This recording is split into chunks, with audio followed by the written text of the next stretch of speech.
The colonel's stand, honor above all. A decorated army colonel. A fallen soldier's remains. And a flight he was denied.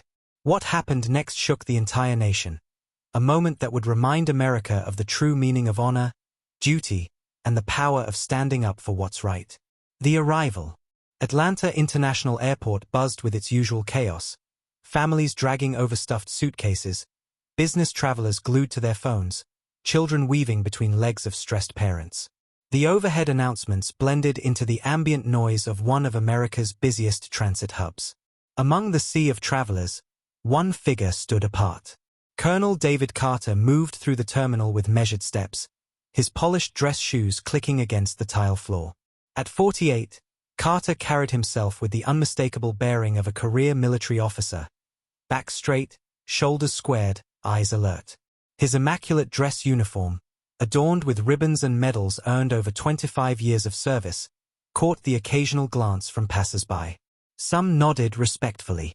Others stared, then looked away. Most barely noticed him at all.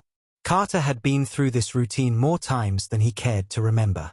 Airport security, boarding passes, procedural formalities. But today was different. The weight on his chest wasn't just from the medals that chronicled his service. It was from the knowledge of what waited on the tarmac. A flag-draped casket containing the remains of Private First Class Jason Reynolds. 21 years old. Gone too soon. Carter checked his watch.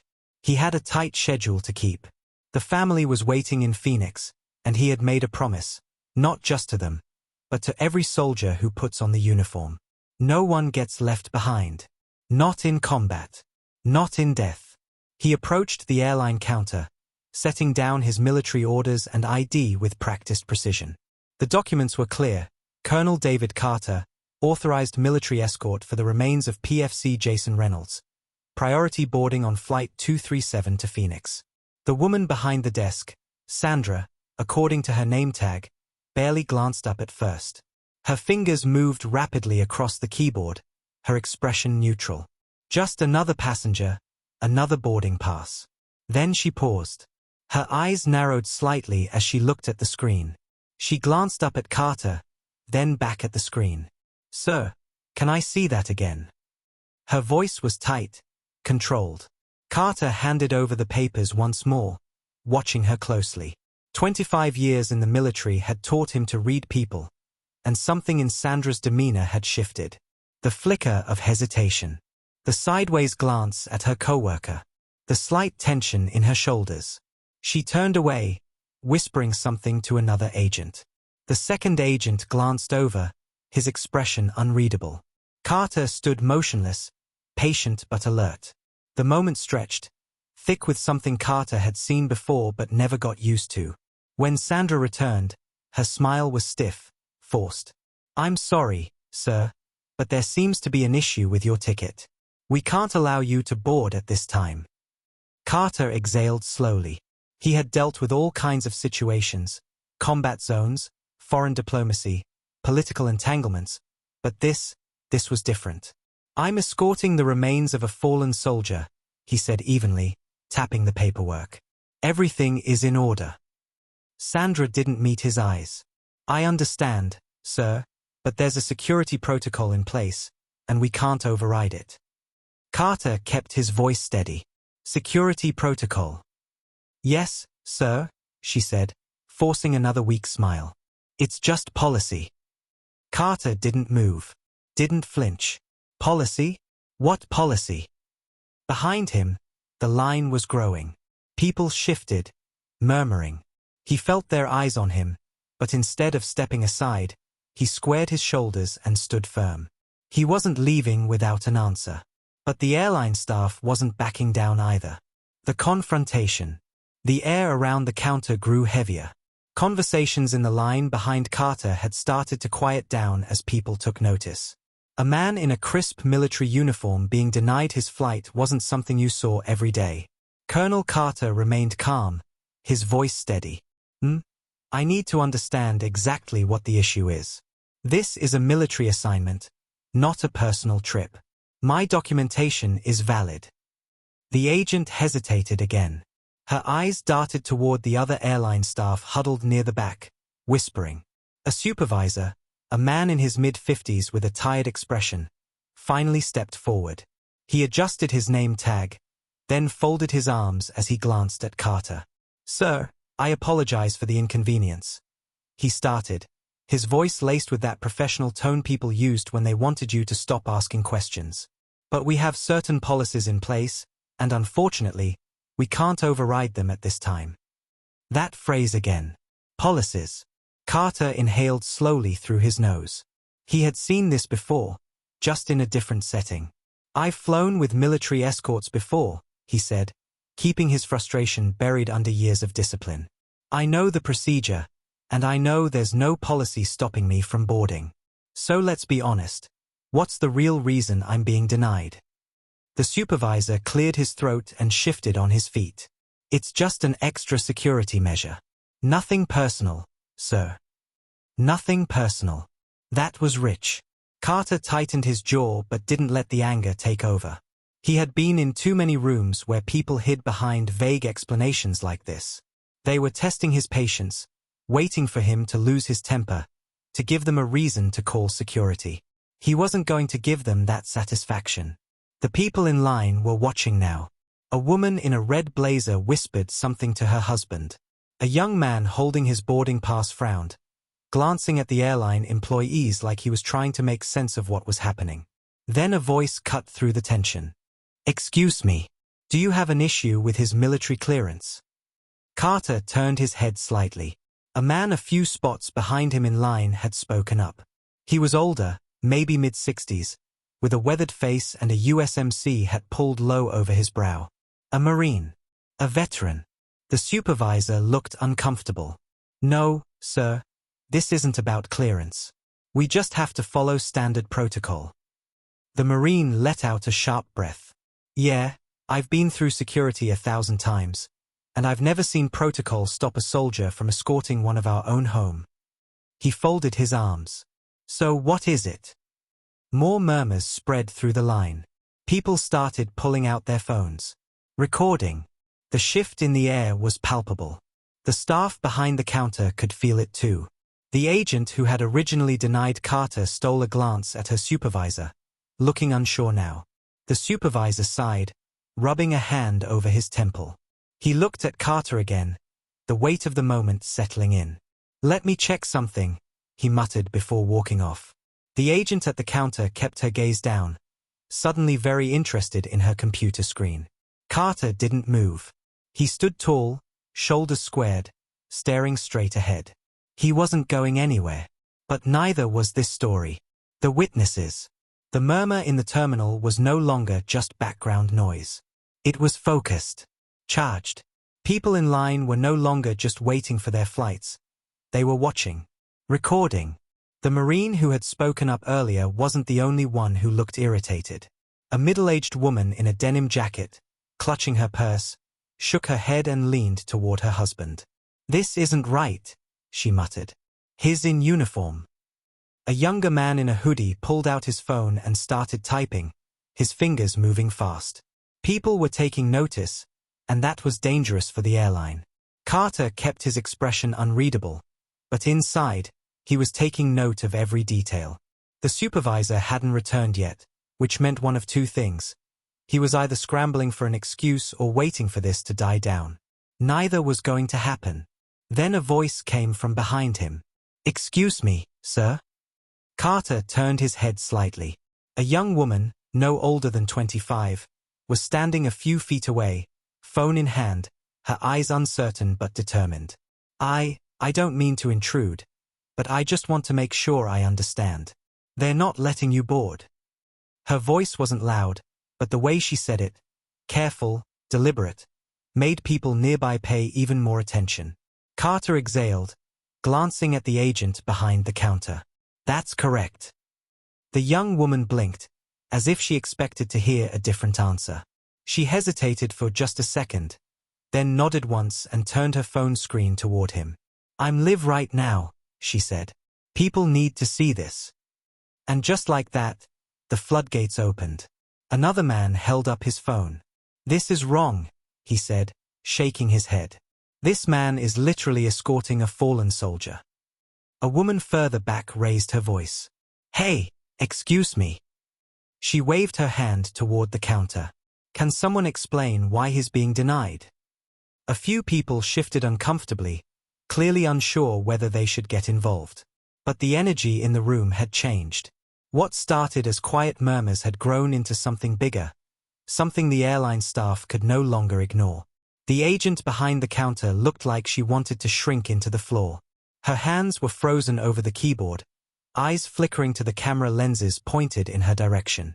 Then the Marine from earlier took a step forward. He was done playing nice. I've seen a lot of things in my time, he said, voice steady but firm. But I never thought I'd see the day when an American soldier, especially one escorting the remains of a brother in arms, was treated like this. The terminal had gone eerily quiet. Even the usual airport announcements over the speakers seemed distant, muted. The only sound was the recording beeps from phones capturing every second of what was unfolding. The Marine squared his shoulders. This is a disgrace. The agent swallowed hard. Her fingers trembled as she clicked at her keyboard again. The supervisor still nowhere to be seen. Passengers whispered. A baby fussed in its stroller, but the mother, instead of soothing the child, was staring at her phone, reading something with a look of disgust on her face. Then, somewhere in the back of the line, a man muttered, "It's already trending." Carter didn't move. He didn't need to. The world was watching now. The storm. The tension in the terminal was thick. The supervisor was still gone. The airline staff stuck in awkward silence. Phones were out, recording, tweeting, streaming. And then, like a spark hitting dry grass, it spread. The young man in the hoodie, still glued to his phone, let out a low whistle. Damn, this is everywhere now. Carter didn't react. He knew better than to celebrate too soon. But from the way the agent behind the counter stiffened, he could tell she knew it too. The woman in the denim jacket checked her phone and gasped. "Oh my God," she whispered to her husband. "It's already on Facebook." The older Marine grunted, pulling out his own phone. They don't even know what kind of storm they just started. Then, as if on cue, the airport's loudspeaker crackled to life. "Attention passengers.